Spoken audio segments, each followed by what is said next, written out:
Yo, what's good? What's good? What's good, my peoples?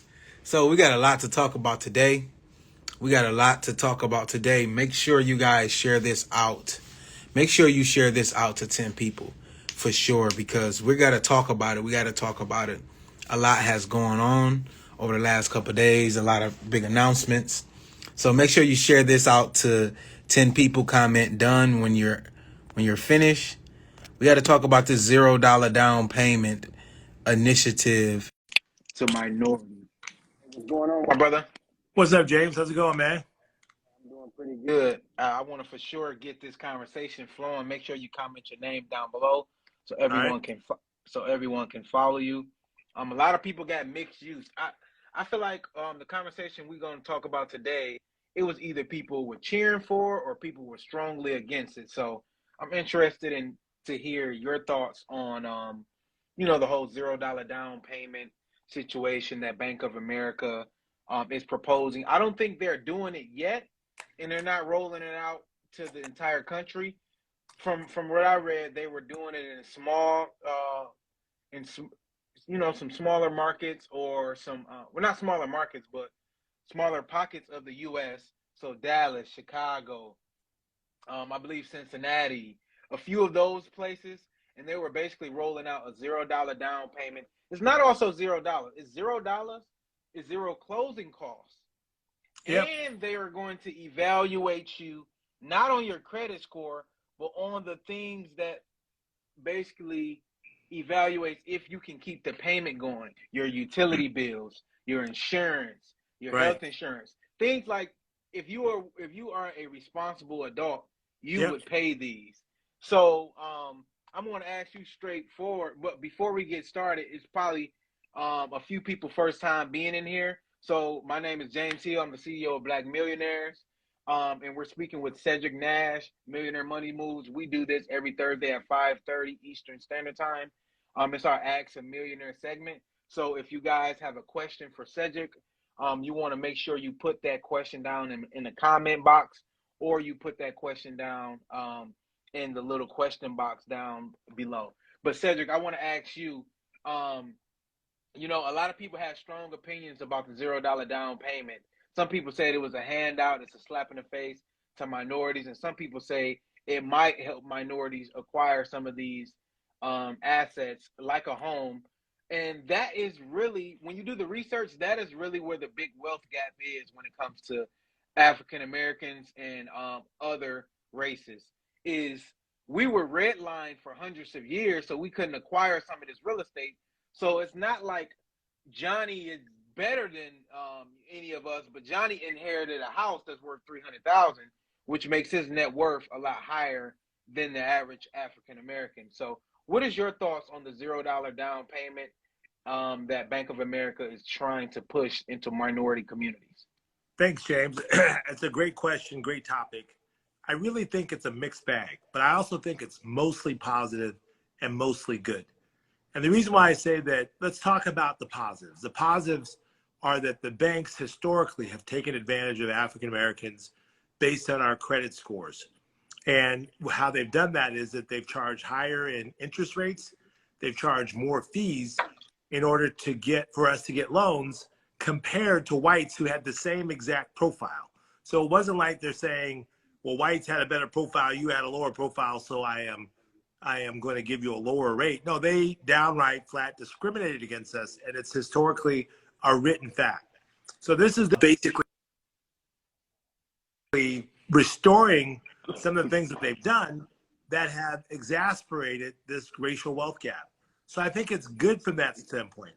I also think that it's good from the standpoint that, African Americans, because of where we are in terms of wealth, we could use a break. We could use an opportunity. The reason why I think the spawn was the fact that housing ownership, home ownership among African Americans have dipped to about 43% based on what I read today. So I think it usually hovers around 47%, somewhere around that historically since 1968. So it's been dipping. And home ownership, like you mentioned, is a key cornerstone to one's personal wealth, and it impacts people's net worth. So it's a good thing that they're doing this. I love the fact that they're not discriminating against us because of our credit scores, and maybe they'll look at our payment history and say, hey, you have a bad credit score, but you have great income, you have an ability to pay, you've been paying certain things that I can look at your behaviors based on your credit report. So I'm not going to do it based on your number. I'm going to do it based on your track record. I think it's wise of them to make those kind of decisions. Also, what it is it's actually a grant that some states are offering. So there is a down payment, but the down payment is being given to folks as a grant from a combination of the bank as well as from a combination of the states that are participating in the program. So I think all of that is good. Well, here's the downside. The downside, or the thing that causes me pause, is the fact that a lot of what happens with us financially has a lot to do with our mindset and our value set.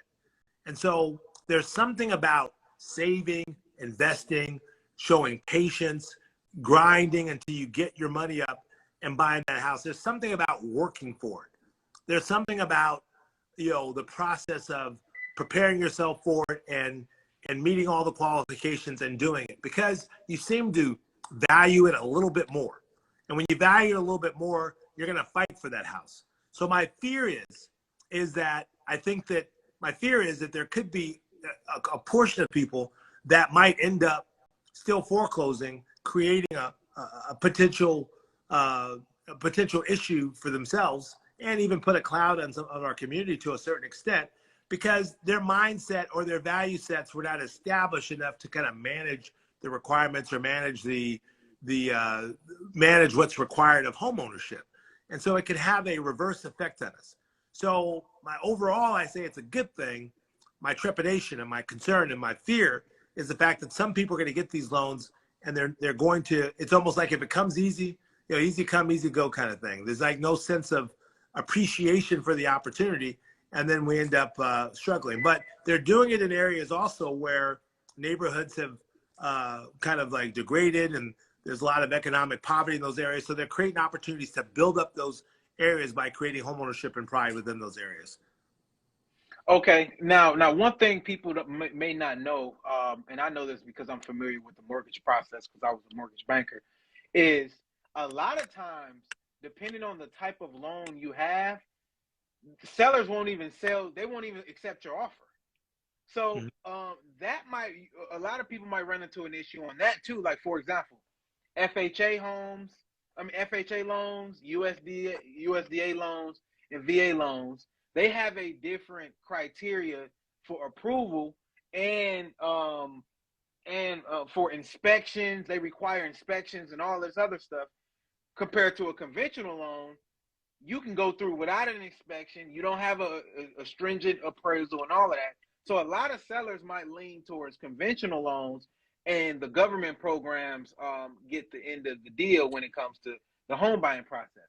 So my fear is that this program is going to get put on the back burner by a lot of people who are a lot of realtors, and they're not even going to want to go sell. They're not even going to want to go try to pitch this to other realtors in order to buy the house, because they're saying, well, you got some government program or whatever, it might not close, something might happen. And that's the worst nightmare for a realtor, is not closing on a property, because that's when they get paid.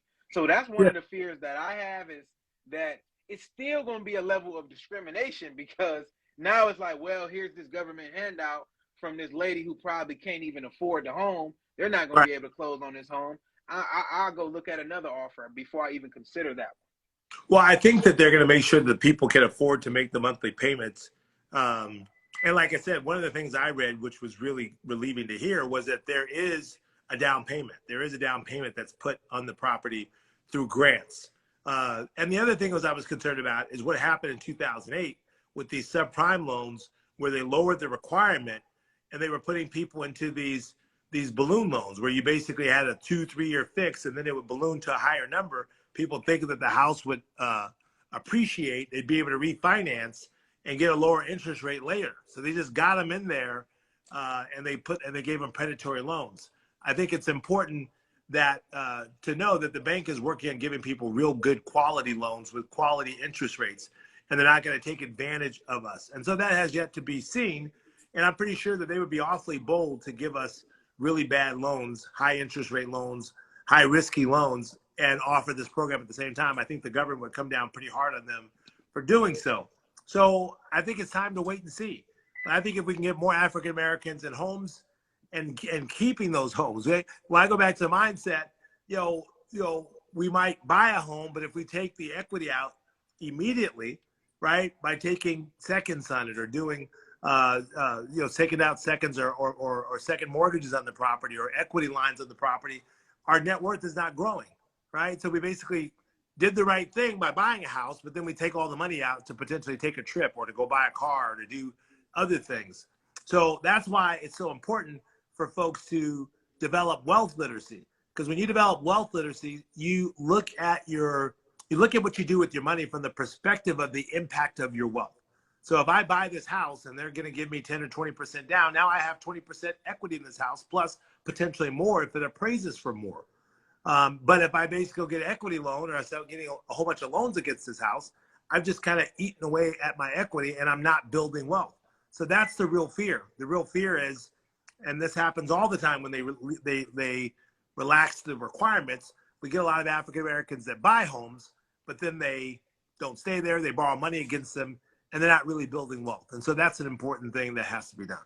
All right, so I got a question for you, kind of on the flip side, right? So we discussed some of the good things about it, and we discussed some of the bad things about it from the consumer end, right? So what are some of the bad things and red flags consumers should look for from the banking end in terms of higher interest rates, whatever? Exactly. So what are some things that would be a red flag on your end from the bank's perspective? Yeah, the red flag is primarily fees. I mean, what kind of fees are they offering, right? And what kind of interest rates are they offering? The sad reality is interest rates are up. I was looking at a report today. Well, interest rates on mortgages went from 2.7% up to 5.5 or over 5.5%. So interest rates are going to be a factor. So is your interest rates around the average? I mean, you got to search around and find out what's the average going interest rates. Are they giving you a higher interest rate than normal because it's what may be considered as risky? I'd be concerned about those kinds of things. The other thing I'd be concerned about is that the real estate market is still at a high, even though it's coming down. I mean, there's been reports about the amount of mortgages, the number of mortgages have declined to the point of, as far back as 22 years ago in terms of the volume of mortgages. So the amount of mortgages are slowing down, the housing market's slowing down, but there's still people that are still asking significant amounts of money for their house. So the question is, are they overpaying for it?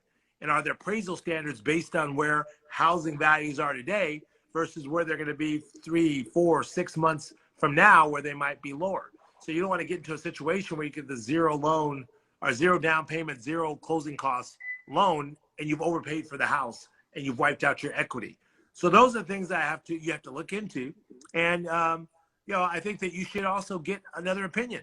So if you're going to look at Bank of America's loan, you might go to Citibank, or you might go to a local bank and say, hey, can you beat this loan? Can you beat this deal? Right? You got to shop it around.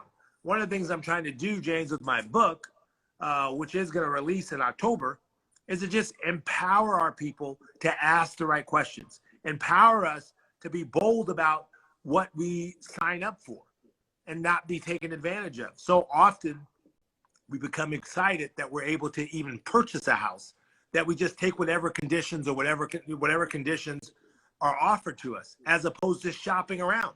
You have to shop around. I mean, I know that experience because I bought my first condo. My cousin told me to shop around. He was in the mortgage business. I was like, no. I don't want to mess this thing up. I get the feeling. I understand where you're coming from. But if one bank approves you, another one will approve you, and another one will approve you. So you can get an approval from one bank and shop it around for the best terms. That's what Making Millionaire Money Moves is all about. That's what's being wise about your money. That's what's valuing what you get yourself lined up to. Shop around. Get the best that you can get. Don't just settle for the first thing that you get because it may not be the best. All right, and I got now. This might be a crazy question, but I have to ask it, right? I have to ask it because someone just put it in there, and it did ring my bells a little bit. Isn't this a form, or saying this government grant is specifically for Black and Latinos in this specific distressed area? Isn't that a form of corporate redlining? Um, I could see how you could say that, right? I could see how you could say that. And it's worth exploring. But but you do have a choice, right? So we have a choice to not take the loans and save up our own down payments and choose where we want to live and potentially pay more for a house and pay our own down payment, right? And potentially grow our wealth faster. So there is a potential. The thing about it is with redlining, we had no choice but to buy in those areas, right? We didn't have a right to buy outside of the red line areas, creating the ghettos that, that sometimes we still have today. So that's the real difference. In redlining, we had no choice. Today, we still have somewhat of a choice as to where we live. And I say somewhat because some neighborhoods are so pricey that we don't want to live there, or, sometimes people act weird if they think it's a black person that's trying to buy their house. They may not accept their offer for some reason that we may not know, but for that. So it could be looked at that. I can understand how people could be concerned about that. But my whole point is, as opposed to becoming suspicious, because we as a African American people have been hurt, have been taken advantage of for years. So we carry with us a certain level of suspicion. And I understand it. And we should. But we should not allow that suspicion to prevent us from acting on opportunity. Because sometimes we're so suspicious that we lose out, right? So the whole point is, how do you prevent yourself from losing out and still being careful? Well, the key word starts with an R, and it's research. You have to research, and ask loads of questions. Talk to people who've taken a loan out, right? Talk to other mortgage experts. And that's what I mean about shopping around and looking for other potential opportunities. So, we just can't, we just can't stay suspicious and then kind of sit on the sideline and then go back and say, wow, I wish I would have done that. And now it's too late, right? So we need to lean in, do some research, and get some comfort with it and ask some people that know. All right, we're gonna jump straight into your questions. That was a really, really good question about the It corporate red was. line, because it made me think like, okay, it would be one thing if they said, all right, James, we're gonna approve you for 250,000 based off all of our criteria. You can buy a house anywhere in Georgia. You can buy a Yeah. house anywhere over here, but if they say, well, you got to buy this house on the poorest end of Atlanta or on the east side of Detroit where all the value in the property is down, and now it becomes a problem because it's like, well, you're kind of trapping me into this one specific area. So Right. it, But, you but what they're talking about and their rationale is that there are certain neighborhoods that, that there's lots of renters, and they think that they confirm that if they can convert that into proud owners, that it can change that neighborhood around, right? That's kind of their theory. The other thing, when you talking about um, the things that you have to look for, you have to look at the agreements and see what the conditions are. They may have conditions that says you can't sell this house for the next 5 years or 10 years, right? There can be loan terms and in there. So you really want to have a really good either mortgage broker or realtor or an attorney review that agreement to make sure you know what you're signing up for, because there's a lot of programs that they have in different cities where they give you down payment assistance or they'll give you closing cost assistance, but they come with some conditions, right? And so those are things you want to look for those programs. But I think there's nothing wrong with being suspicious and concerned. Just don't stay there. Just don't stay stuck there, because it could be a source of a huge loss for you. Yeah. Yeah, yeah, and I'm gonna tell you guys a quick story, real quick. So when I was in college, I was struggling. I was on my own. I put myself through school, took out student loans, and one of my roommate's girlfriend, she had like food stamps. So she was like, "Oh man, you should just apply for some food stamps, right?" So I'm like, "All right." I sat down, man, for probably about 4 hours applying for the food stamps. I read through everything, and I got approved. I got approved for $202 or something like that in food stamps, which was a lot of money in college. But then I started reading the fine print. It was like 10 questions at the end, and I'll never forget this. It basically said you can't keep more than $1,500 in your bank account, Yeah. or you're not going to be qualified. You can't own any real estate or you're not going to be qualified. You can't have a car above in the last, I think, 4 or 5 years registered in your name. It has so many stipulations that it really just it stopped me from even dreaming. I'm like, well, $1,500. I got more than $1,500 right now. So Yeah. I think another thing a lot of people have to think about is, yes, it might be stipulations. They might say, well, this has to be your primary residence, and you can't sell it, and Oh, there's no doubt. you can't turn this into an investment property in 3 years. You can't do that. Exactly. So what that will do is, it'll get you in on this end, but then it'll stop you from dreaming and growing in your mentality. So a lot of That's how. times you Yeah. got Go ahead. I'm sorry. a lot of times you got to think about what you're signing up for, because it will put that constraint on your mindset, and you will never even think about going to do anything because you're getting this check over here, but it might be robbing you from all of your potential on the back end. Yeah, yeah. I mean, that's how most of these programs work. They try to reserve them for the people that they define as in real need. And so, like I said, I wouldn't doubt that they're not going to allow you to rent the house out for a certain amount of time frame, or it's got to be your primary residence. So there's going to be some restrictions. So look out for those. All right, so this is a good one. This is a good question. Someone said, a popular YouTube channel says, don't wait to buy real estate and wait. So they're basically saying, if you buy real estate, no matter what the market is doing, and you wait and hold that, you will be better off than just sitting around trying to time the market. Do you agree with that? I don't agree with that, because you can time the real estate market. See, it's not like the stock market. The stock market, you can't time. You never know when things are going to happen. But you can time the housing market. You know when it's a buyer's market and a seller's market. We talked about it. Less than 5 months of inventory supply means that it's a seller's market, right? So the market favors the seller. 5 to 7 months of housing inventories doesn't favor either side. 7 months or more of inventories favors the buyer. You know, you can time the market, and you should time the real estate market. Of course, you can hold onto your house and ride out the markets. I've done that, right? It takes a long time.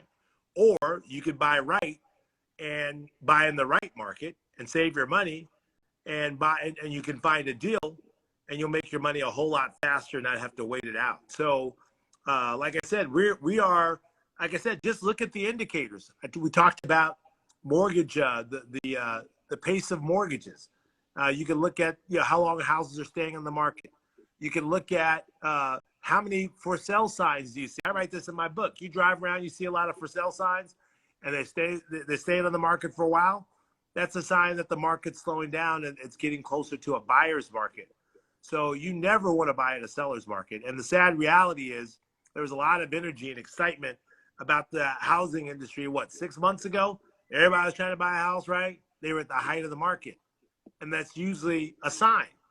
Warren Buffett has a favorite saying, and it says, when people are greedy, that's when you need to be fearful. What were people then? They were greedy. They were asking crazy amount for their houses. There were 6, 7, 8, 9, 10 offers, right? People were marking it up over $60,000 to $80,000 to buy the house. Greed. That's when you need to be fearful, right? Housing market's about to go down. All those people who bought at the height of the market are seeing their equity come down, and they're going to not be so happy. That's when fear comes. And when fear comes, that's when you need to be greedy. So you can watch the market and you can pay attention on housing. So I don't believe in just buying a house anytime. I made that mistake of buying in the wrong markets. And I made it enough to never do it again, unless you know for sure that you're getting an incredible deal and that you can create value out of it. So I bought in high markets. In fact, I just put a contract on a piece of land, a commercial piece of land that I'm about to build. But I know what I'm going to do with it, and I know that I can make it work, and so I know that it's a reasonable deal. It's not a great deal; it's a reasonable deal. So you just have to understand what you're getting yourself into. All right, this is a real good question here, and I'm eager about your thoughts. Someone said, is it ever a smart idea to buy a home in cash, considering you can invest the money elsewhere? It's a great question. Really good question. It only makes sense to buy a house in cash when you have plenty of cash, right? When you have plenty of cash. And what I mean by that is when you have enough cash to still do your other investments, right? and you're sitting on loads of cash, by all means. Yeah, I'm a person that happens to own, 4 houses that are paid for, clear and free, right? And and they're either residences or sometimes I vacation rent them out because I had the cash to do so. Because I can always take a loan out on them or I can always sell them if I need to. I just like that feeling of not having any mortgage payments, right? So now I have a mortgage payment on a yacht, but God knows in the next 2 years I'm paying that off. So I kind of learned that from my German business partners because it's just a good feeling not to have to worry about making a mortgage payment. But if you got loads of cash and you could still move forward, maybe my stuff is paid for, but I'm still investing in other things. So if you have that kind of cash, I don't want to pay. I don't want to pay interest, right? So I save myself 4 or 5% in interest by paying it off. Some people say, well, you could have invested that money and made 10%. Well, you tell me a 10% investment right now. Tell me an investment that's giving me 10% guaranteed, right? You don't know. The closest thing is the stock market, right? And the stock market's been up and down. So tell me an investment I can get 10% and take that 10% and make 6% because 4% is going to cover the interest on my mortgage. So there's savings either other way, but it's a great question because a lot of people want to know, should I ever pay off my house? If you're building, you want leverage. If you're building and investing in good assets, you want leverage so you don't want to pay it off. But if you're at the point where you have enough cash to pay it off and you can continue to build, by all means, why pay them interest? All right, this is a good question. I think a lot of people will be able to relate to this. Is it a good idea to invest in your 401k if you don't have a good company match? It is. That's a good question too. You guys are asking some good questions. It's a good idea because when you invest in a 401k, it's tax free, and the investment returns on that 401k are tax free too. So it's still a good idea to put money into your 401k and put as much as you can, the maximum, because if you plan on being a 9 to 5 millionaire, and what I mean by that is keep your regular job and build up your capital through investing in the stock market and through your company's 401k or investing in real estate, that 401k is the best option for you. And so there's a lot of people talking about Roth IRAs, and Roth IRAs are nice. They're limited to your income level, but the problem is they're after-tax dollars. But the beautiful part about it is they're after-tax dollars. So they take the taxes out, then you put it into your Roth IRA, and then if it grows in that Roth IRA, you don't pay taxes on the growth or the income when you pay it out. And they're typically for people who anticipate that their taxes are going to be lower when they retire than they are today, so that when they spend the money, it's more powerful. But, the answer is absolutely. But you ideally want to work with a company that provides a match, because there are companies that provide significant matches. And when you don't take advantage of that, you're leaving significant money on the table. All right. Now, this is just a question I got for you. Then I'm going to get back to some of the other questions. So we see big companies like Snapchat. They just laid off 20% of their workers. Yeah. Basically what they did is went back to the core of their business. So if they all their core employees and engineers they kept, but all those little side projects about the metaverse and all this other crazy stuff that they were doing, they cut all of that off. All their original content. So they have partnerships with content creators creating original content. All of that is cut off, right? And then you have Home Depot. They're closing. Not Home Depot. I'm sorry. Bed Bath and Beyond. Yep. They're closing 150 stores, laying off 20% of the workers. So we're technically in a recession. So what do you see this economy doing? Do you see it getting a lot worse? Because the job market has been the one thing that the president has been always going back to whenever they bring up the economy. Well, the jobs, we got strong job numbers, right? And now a lot of these companies are laying people off.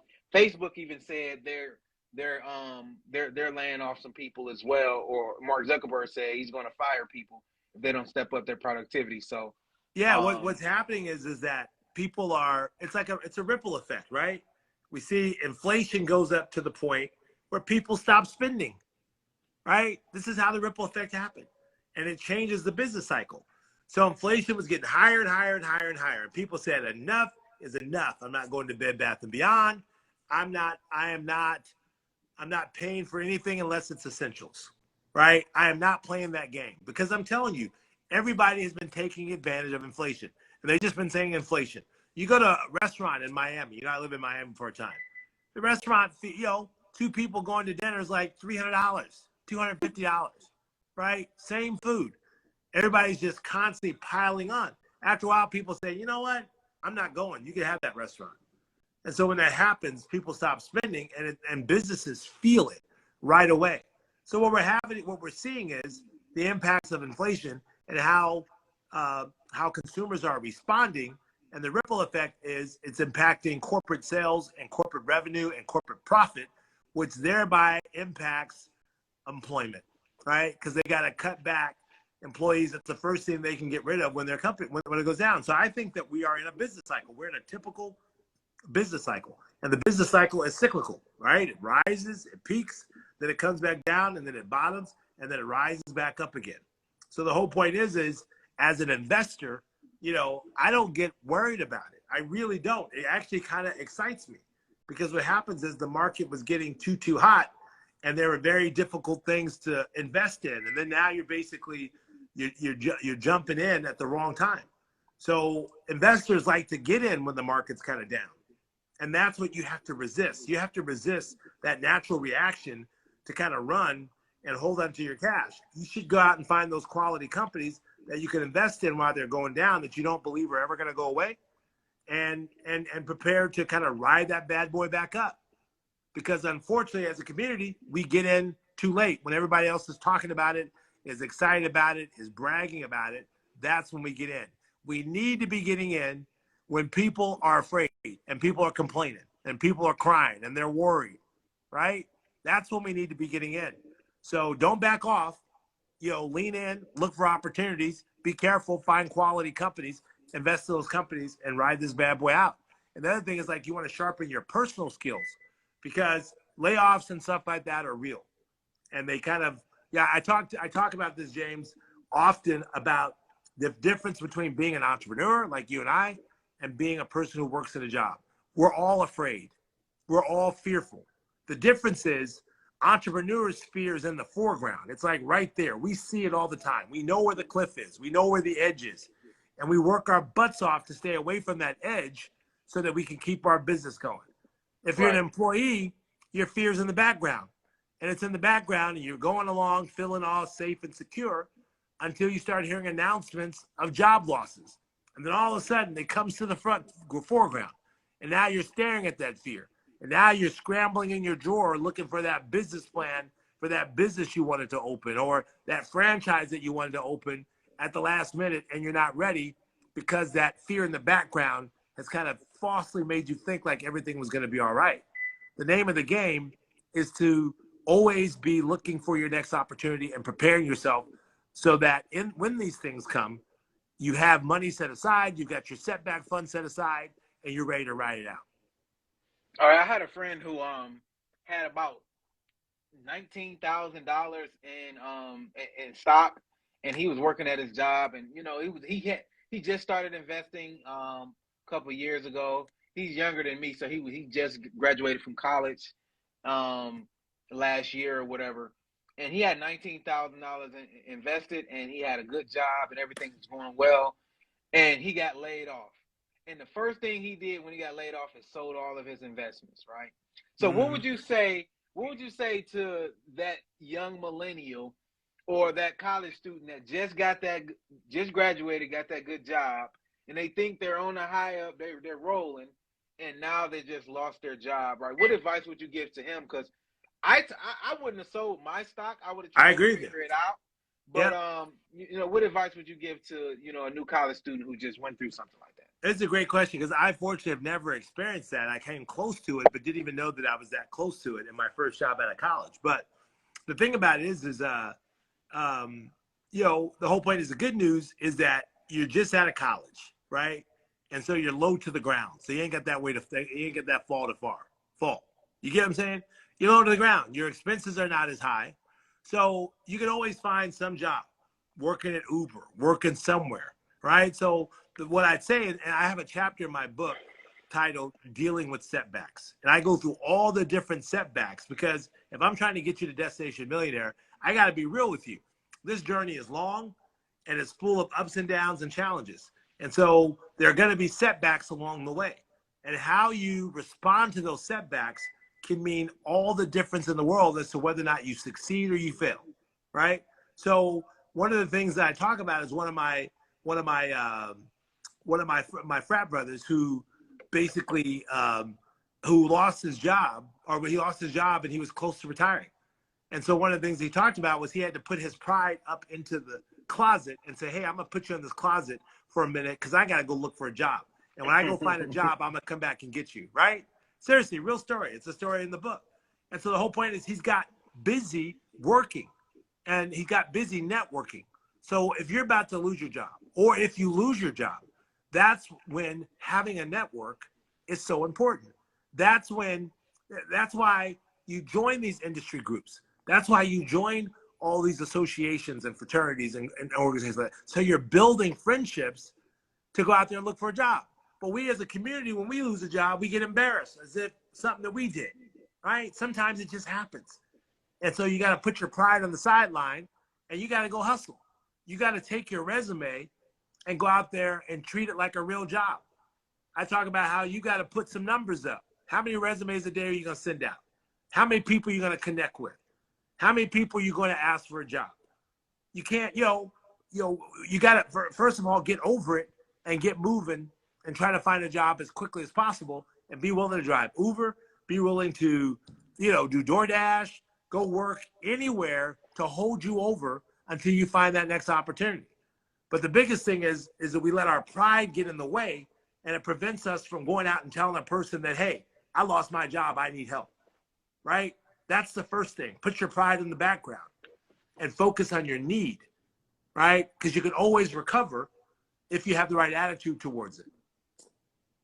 Yeah, that's a good one because I think a lot of people may be experiencing it or will experience it in the future because unfortunate thing about being black in corporate America is you might be the last one to get hired and the first one to get fired. So I Exactly. always tell people, man, you always got to save up some money. Some people say three months. I would say 6 to 12.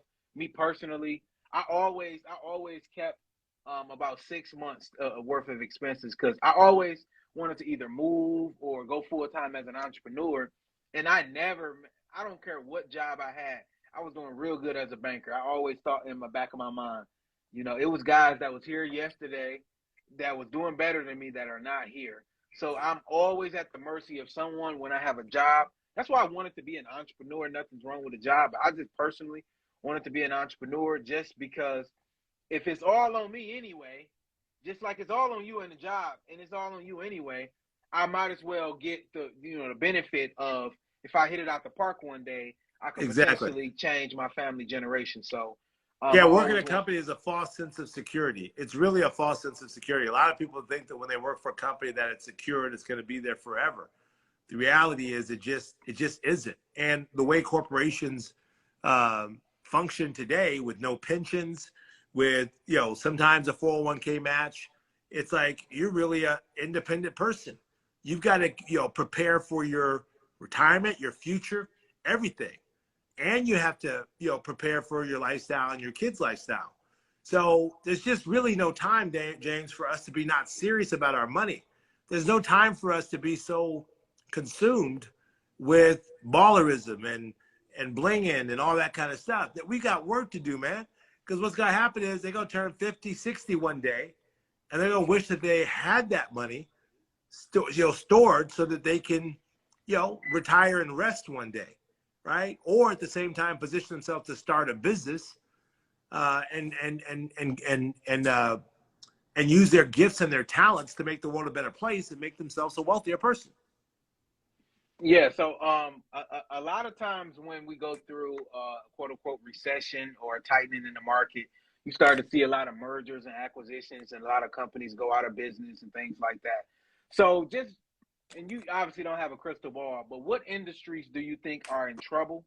Because the last 2 years, a lot of these companies like Bed Bath and Beyond that's struggling now, They were struggling before the pandemic. They just got propped up with the government PPP loan and all of this other stuff, and people have millions of dollars to just go spend. So, what companies or industries, you don't got to really name companies, what industries do you see that are in trouble, that might go out of business if they don't switch their and change their business models?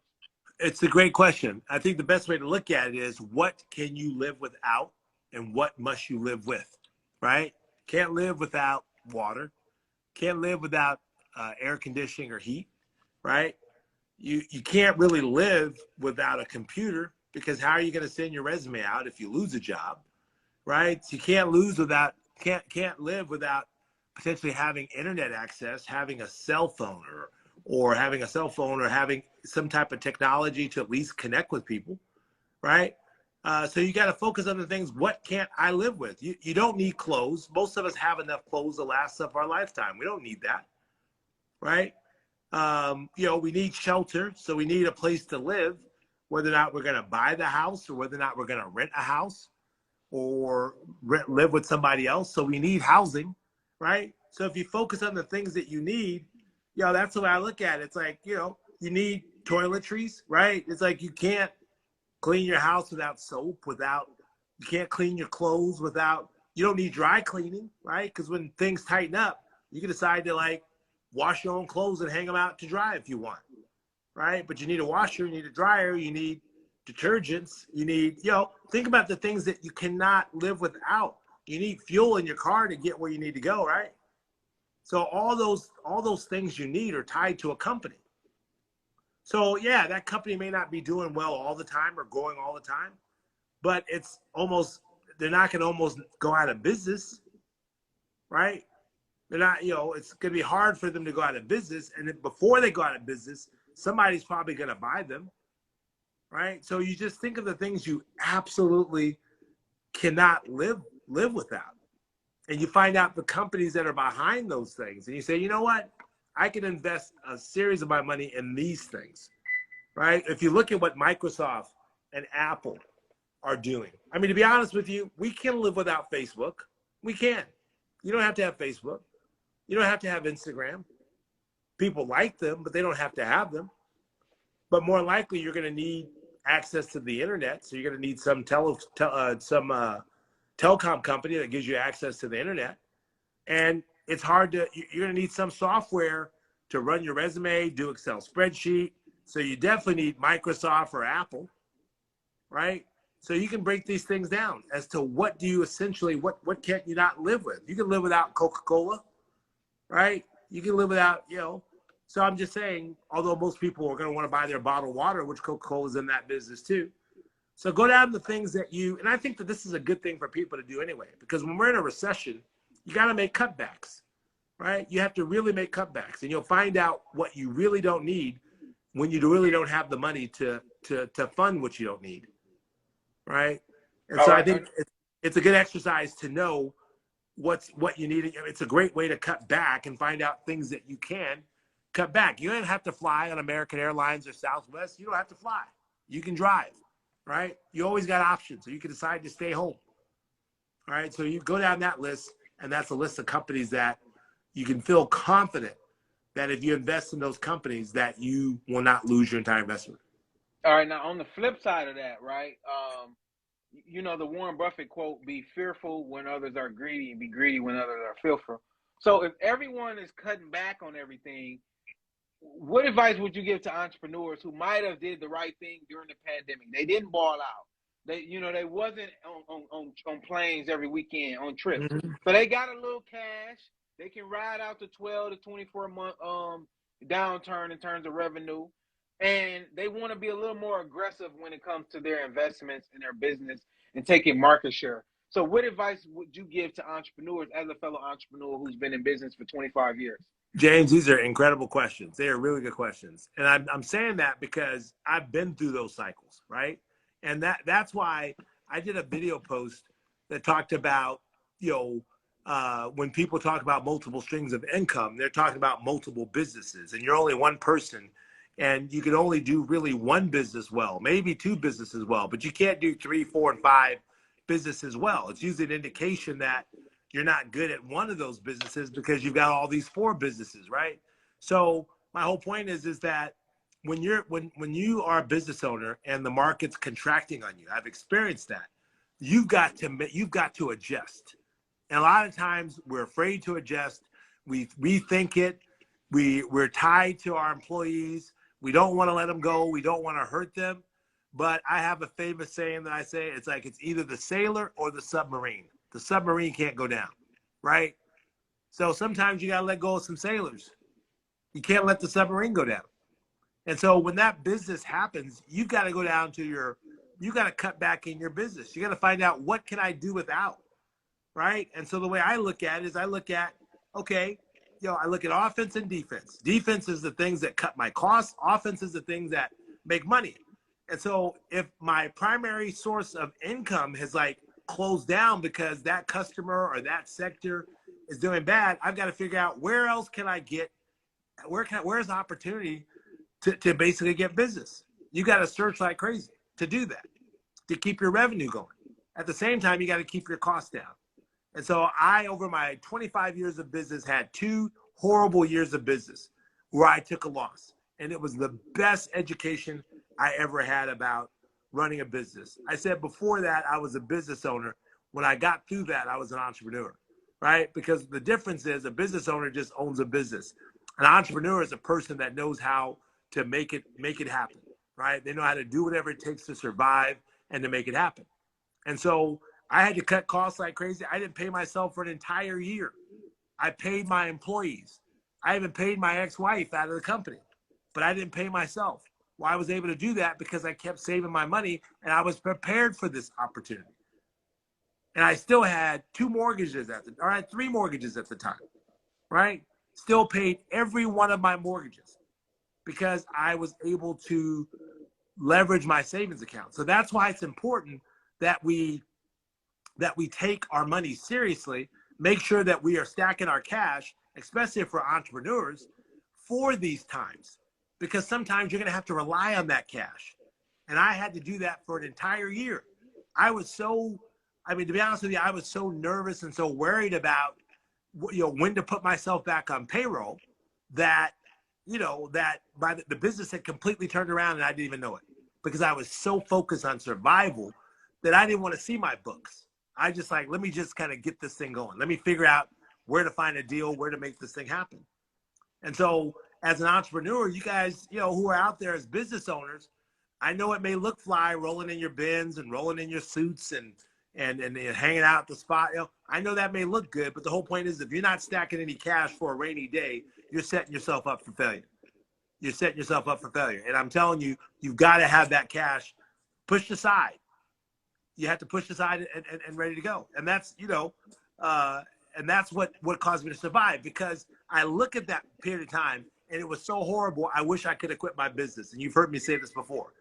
And thank God I could not quit. And why couldn't I quit? Because I owed Wells Fargo Bank $500,000 and my business was tanking. So I couldn't go get a regular job and just make payments on $500,000. I had to grind my way out of it. And that's the journey. That's the responsibility. But now I look back with $1 million in line of credit, with $0 in debt from my business, with $90 million in revenue and over 300 employees, and it was worth it. So anybody who's serious about entrepreneurship, you might as well get used to the journey, strap in, lace up, and get ready to grind, because it's going to be a grind. It's just part of the journey. And if you don't have what it takes, and if you don't want it bad enough, if you rather go work at a company or work at a job where you don't know what your fate is, then you can do that. But you'll never have the luxury of wealth and financial freedom. You'll never have the ability to showcase your talents and your gifts, and you'll never learn. Yeah, that's really, really important. Now, it was an article. I was gonna post it up. It was an article talking about how a lot of women are doing really good with their money, and they're starting to progress in terms of because a lot of women are they're focusing more on their career now instead of the traditional ways that you focus primarily on the family. So what advice would you give to ladies? Because I know you said you had I know you got a book. You said you was writing it for I think I don't know if you said it was for single mothers It's or for if it single was for mothers. Yeah, it's for yeah, yeah, single women. It's for single women, single single women. mothers. Yeah. Exactly. Basically, it's basically how to become a millionaire as a single woman, starting from the bottom.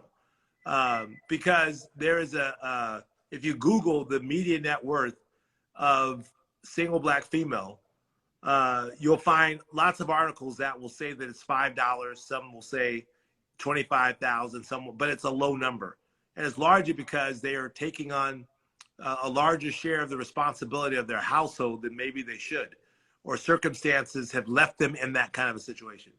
And so, it's my desire to write a book about that, to give them strategies to basically not give up on their dreams and give them strategies for building wealth too. Just because they're in that circumstance doesn't mean that they should give up their dreams of either being a millionaire or even being an Oprah or being being a Rihanna. They shouldn't give up their dreams because their circumstances land them in a place where they have to put the bulk of their focus on caring for kids or caring for other things.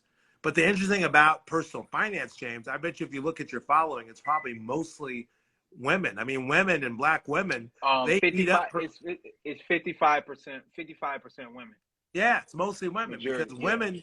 women really get into they're open to learn, and sometimes brothers, we feel like we know, and so sometimes we feel like we know. It's like, oh, we don't need to know that, we don't need to learn anything.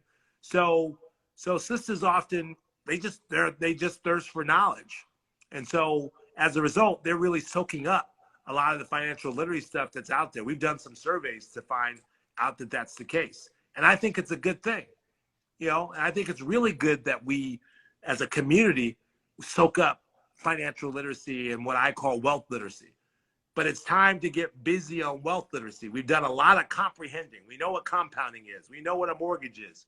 We know what balancing a checkbook is. We know how to improve our credit score. All that information is there. My question is, do you know how to buy multifamily properties? Do you know how to manage multifamily properties? Do you know how to create a business? Do you know how to grow a business? Do you know how to buy a business? Do you know how to merge with the business? Those are wealth tactics, right? Do you know how to invest in another business that needs capital and be safe with your investments? Do we know how to build a stock portfolio and grow that stock portfolio over time? Do we know these things? Are we doing these things? Are we putting $1,000 on Gucci and investing $100 in our 401k? Right? See, wealth literacy is about putting these practices in place and about building and investing at a high level of intensity and also at a high level of consistency. Right? That's when we start building wealth. We're not dibbling and dabbling. And that's what we got to move to. We got to move from dibbling and dabbling to going all in, because that's what's going to make the difference. And until we do that, we're just going to kind of flounder. We got a follow-up question based off the conversation we're having now. So someone said, shouldn't we focus on financial literacy first and then upgrade to wealth literacy? Or so what's the balance between that, right? Right. So I did a post on that. People don't really talk about wealth literacy. It's something that I can say I haven't heard anybody else say, but I created.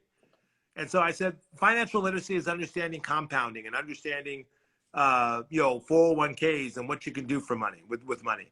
And my thing is, let me just tell you my real opinion about financial literacy. And the best way to describe it is my grandmother, who died in 1983, had an 8th grade education and had my mother when she was 16 or 17.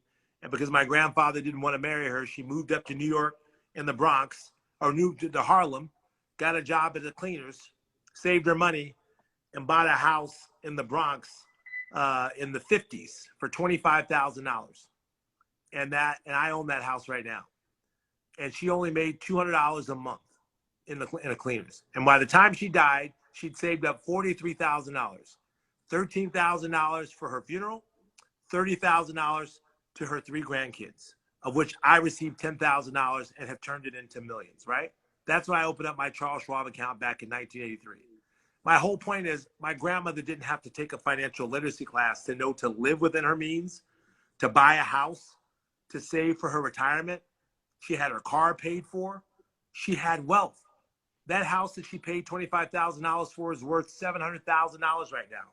And it's a two-family that I rent in the Bronx, in the hood of the Bronx, right? New York. She didn't need financial literacy to do that. What she could have used was wealth literacy. Why? Because if my grandmother would have used wealth literacy, she could have turned that $43 million in that time frame, that $43,000, into $4 or $5 million. So there's a difference about financial literacy. And that information is available. You can Google it. Anything you want to know, you can Google it.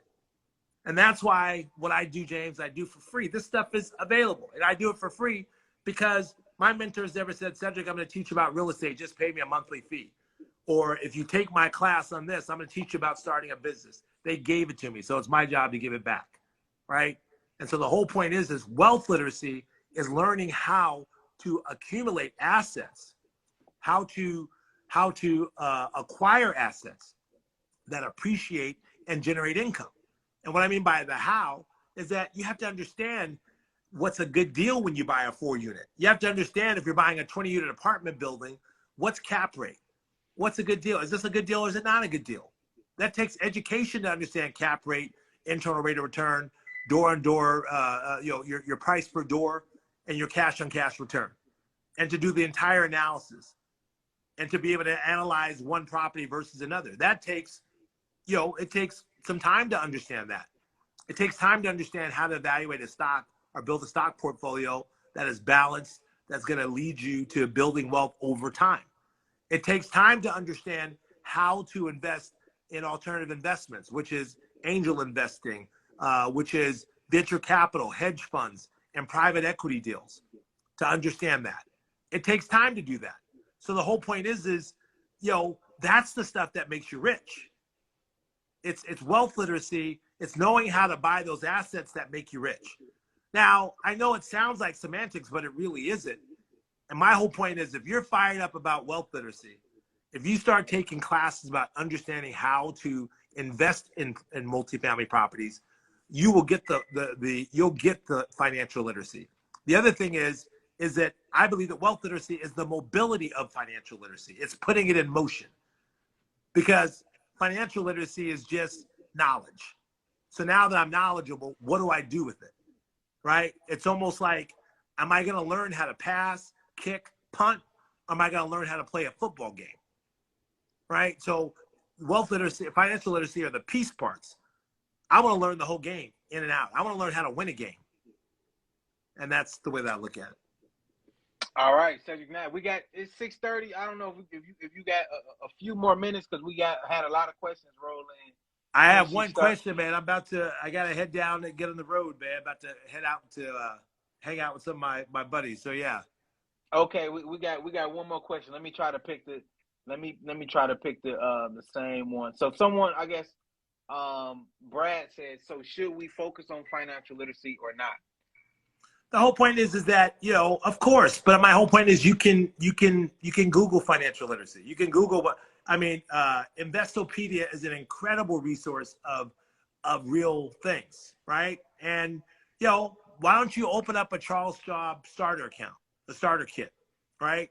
If you open, this is what I mean by wealth literacy. If you put $50 into a Charles Schwab starter kit, they will give you $101 and a slice of the S&P 500. And they will have a person on phone call, available on the phone 24/7 to ask your questions. They'll give you classes and videos and content to kind of teach you. We got to move those dollars in motion. So the whole point is there's nothing wrong with financial literacy. I'm not trying to badmouth financial literacy, but we just, you've heard this before. Well, the reason why we have the racial wealth gap is because black people, no one taught black people about financial literacy. Like I said, no one taught my grandmother either. She had an 8th grade education, right? No one taught a lot of our older African-American people about this, right? They didn't have to have that to be successful, but yet they still built wealth, right? So a lot of people said, so should they do the Bank of America $0 down payment or not? Your gut feeling, would you? My gut feeling is look into it, but I think it's a good thing. But if you do it, do not ever take money out of your property. Do not ever take out an equity loan unless you're investing in something, unless you're investing in an asset that's going to continue to grow. I've only taken money out of my properties maybe 2 or 3 times. But what I did, it was to buy more properties that I was very confident was a good deal. You're not going backwards. And that's what I mean by wealth literacy. With wealth literacy, the name of the game is you are trying to grow your wealth. You're trying to grow your net worth. You're trying to accumulate more assets. You're trying to lower your bad liabilities, right? That's what you're doing with wealth literacy, right? And you'll get this in my book. My book's coming out in October. It's titled "Why Should White Guys Have All the Wealth and How You Can Become a Millionaire Starting from the Bottom." So the whole point is in my book, I have a supplement book that is for free. It's a free download, but you can buy it in hard copy, and it's called the Millionaire Money Moves Investment Supplemental Guide. And that's why I talk about how to buy multifamily properties. And I give you examples. I give you Excel spreadsheets, and you have to study the pieces of it to understand the pieces of it. So, and then I talk about how to invest, how to build a stock portfolio, talk about how to start a business. So these are things that I'm very passionate about it. These are things that that I just want people to get in motion, increase their intensity and consistency in investing, and they will become a millionaire. It's really about that. But you got to get over your mindset. You got to get over your value set. You have to really, you have to strike a balance between, blinging or investing. What's more important for you? Where do you want to be in the future? All right. What do you want for yourself, for your family? We talk about generational wealth, but if we don't have any assets by the time we die, there's no such thing as generational wealth. Generational wealth is passing those assets to the next generation and teaching them how to grow those assets. We're not just giving it to them. That's right, Reginald Lewis. So we're not just giving them those assets. We have to give them instructions on how to grow it, right? And we have to make sure that by the time that we leave, that they are ready to take those assets to a whole nother level. The sad reality is a lot of our families, you heard grandfather or father had 5 houses, leave it to 5 kids, 3 or 4 of them sell them. And now they're balling and driving fancy cars and feeling like they're rich.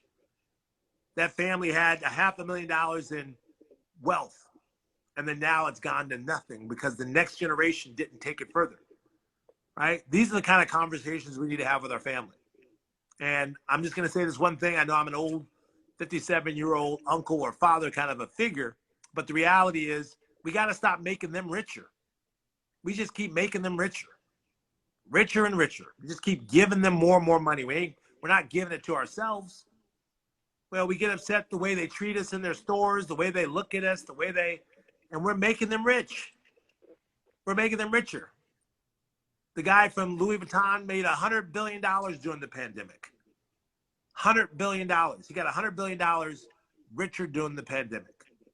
We should have been getting richer. You know what happened to us? Our income increased to 1.6 trillion as a community, but our net worth dropped 15%. So there's a piece of the racial wealth gap that is our responsibility, right? Yeah, we can blame the white man for a whole bunch of stuff that he did and he continues to do. But what do we do with what we have is really what the question is. And what are we going to do? So sorry to get on my rant, James, but this is my passion. We're going to fix this thing. You and I are going to fix this thing. We're going to make this world a better place. And we have, as a people, are going to build some real wealth. And I'm not going to stop talking until we do. Hey, man, I'm with it. Listen, guys, make sure you follow Cedric Nash. We are going to post this up. So if you guys came in late, I've seen some people said they came in late. They wanted to hear your talk about the real estate. So you can go rewatch it. I'm going to post it up. It's going to be in the story and on the page. I'm going to tag Cedric in their Millionaire Money Move so you guys can get familiar with his content. He posts a lot of the content about this as well. So sorry for holding you on. I know you got to dip up out. Oh, no problem, man. Yo, I enjoy it, man. I enjoy you. This is one of my favorite times of the day, man. I appreciate it. I'm about to post it up now. Everyone have a great day. We do. You guys have a great weekend. Stay safe. Take care, James.